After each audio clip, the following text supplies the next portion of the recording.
ओं त्र्यंबकं यजामहे सुगंधिं पुष्टिवर्धनम् उर्वारुकमिव बन्धनात् मृत्युर्मुक्षीयमामृतात् दीपं ज्योति परं ब्रह्म दीपं ज्योति जनार्दनः दीपहरतु मे पापो पूजा दीप नमस्तुते बाबा धवलेश्वर बाला लिंग महाप्रभु संसार सुखी रखंदो। आज आषाढ़ मास कृष्ण पक्ष नवमी तिथि शुभ शुक्रवार रे समस्त श्रद्धालु भक्त मान को आश्रीपद करंतु मनस्कामना पूर्ण करंतु कर्म क्षेत्रोन्नति करंतु ग्रहरिष्ठ खंडन करंतु जगतर मंगल करंतु विश्वर कल्याण करंतु आपणकर नाम प्रकाश करंतु सेवकर डाक श्रवण करंतु समस्त गुआवसा भक्त मानकर मनस्कामना पूर्ण करंतु बाबा धवलेश्वराय बाला लिंगाय नमो नमः। संसार सुखी रखंतु आनंद के वार हरि बोलो।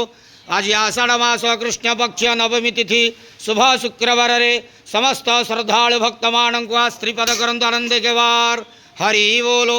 ओम नमः शिवाय महारुद्राय हर हर महादेव।